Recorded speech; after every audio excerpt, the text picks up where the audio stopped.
tadi saya lihat setelah sidang Arief sempat mendatangi Abang bersama dengan tim penasihat hukum. Ada sesuatu yang disampaikan?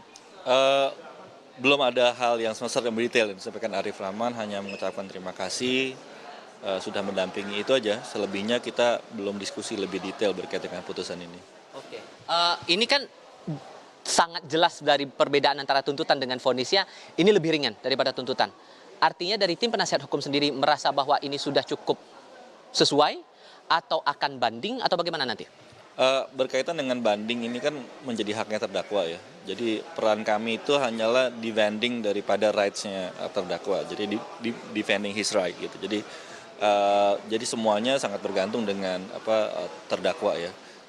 Penilaian terdakwa apakah akan banding atau tidak itu menjadi haknya terdakwa. Nah, ini yang sedang juga perlu kami diskusikan gitu, bagaimana terkait dengan pertimbangan ya, ratio decidendi yang tadi disampaikan oleh majelis hakim, juga berkaitan dengan diktum putusannya. Itu yang perlu kami diskusikan lagi. Jadi karena ada beberapa hal kan yang ini kan karena dakwaannya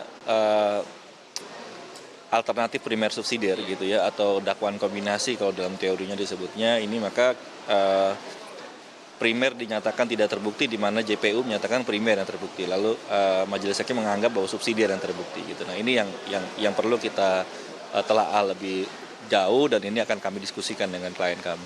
Oke, ini kan tadi sudah diterangkan, Anda sudah singgung tadi di awal bahwa untuk primernya masalah Undang-Undang ITE menyebut bahwa ada tindakan yang membuat sistem elektronik ini tidak bekerja, ini tidak terbukti. Yang kemudian ditelaah lagi oleh hakim adalah masalah akses data atau sistem elektronik milik publik yang kemudian terpenuhi menurut majelis hakim.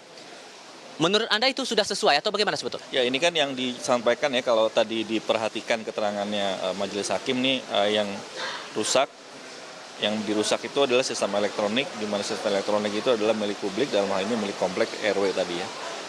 Kalau kita lihat juga dalam penjelasannya, majelis hakim menyatakan bahwa kopi data elektronik itu sebagai kopian itu juga sama dengan isi yang ada dalam DVR, bahwa itu juga dianggap sama sebagai. Nah, tetapi kan kalau kita lihat juga di dalam hard disk juga itu sebenarnya ada gitu ya, kopian itu juga yang terdapat. Nah, ini yang padahal di dalam laptop tadi itu juga itu kan kopiannya ada di sana, tapi itu sudah tidak ada di sana gitu. Jadi ini yang kita perlu diskusi lebih panjang sih berkaitan dengan sistem elektronik yang dimaksud gitu oleh majelis hakim. Tapi kemudian untuk bagian primer yang membuat sistem elektronik ini jadi tidak bekerja, itu kan sudah tidak bisa terpenuhi lah ibaratnya dari majelis hakim, dan Anda sepakat soal itu ya? Ya, memang tadi kan dijelaskan ya bahwa ini laptop itu bukan bagian daripada sistem elektronik yang maksud dengan CCTV tadi gitu ya. Memang dia bukan bagian dari situ gitu, sehingga tidak dapat dikatakan bahwa ini karena unsur itu tidak terpenuhi, maka dianggapnya juga unsur menjadi tidak terpenuhi, sehingga dakwaan menjadi tidak terbukti. Saya sih sudah tepat itu penilaian itu ya, pertimbangan itu dilakukan. Ini kan juga orang tua tadi datang, perwakilan dari pihak keluarga dari Arief Rahman Arifin ini datang. Sebelum proses sidang vonis tadi, kalau mau dibandingkan dengan hasil vonis ya 10 bulan yang disampaikan majelis hakim tadi, itu sebetulnya dari pihak keluarga sudah terpenuhi, sudah sesuai harapan, atau masih ada yang mengganjal sebetulnya? Masih bisa bebas gitu, keinginan itu ada atau tidak? Kalau tadi kan apa yang disampaikan oleh ayahandanya gitu ya, bahwa apa yang dilakukan ya apapun itu terjadinya beliau tetap bersyukur gitu. Maksudnya dalam arti kan ungkapan syukur itu kan yang beliau menurut agama beliau dan lain sebagainya tadi itu. Meskipun juga kami belum diskusi lebih detail mengenai ini juga, karena memang ini kan perlu dibicarakan antar keluarga, juga terdakwa, juga kami dari tim kuasa hukum berkaitan. Kami masih punya waktu 7 hari dari sekarang. Jadi kita manfaatkanlah waktu pikir-pikir ini selama 7 hari gitu ya.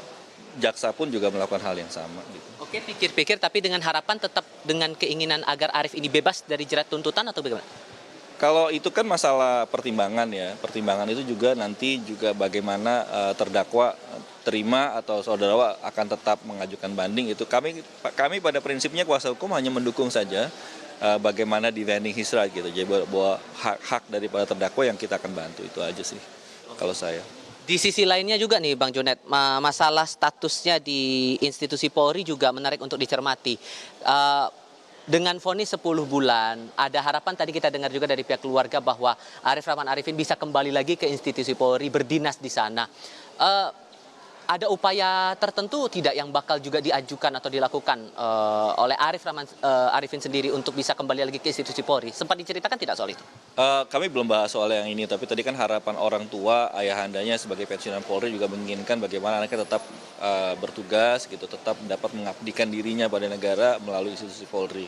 Itu ada harapan orang tua. Dan dalam proses daripada proses etik juga masih dalam proses banding, masih dalam pemeriksaan. Nah, mudah-mudahan ini juga jadi pertimbangan nanti dalam proses banding, sehingga ini yang akan diambil keputusannya bahwa harapan daripada orang tua tadi, ayahanda itu dapat terpenuhi gitu. Oke.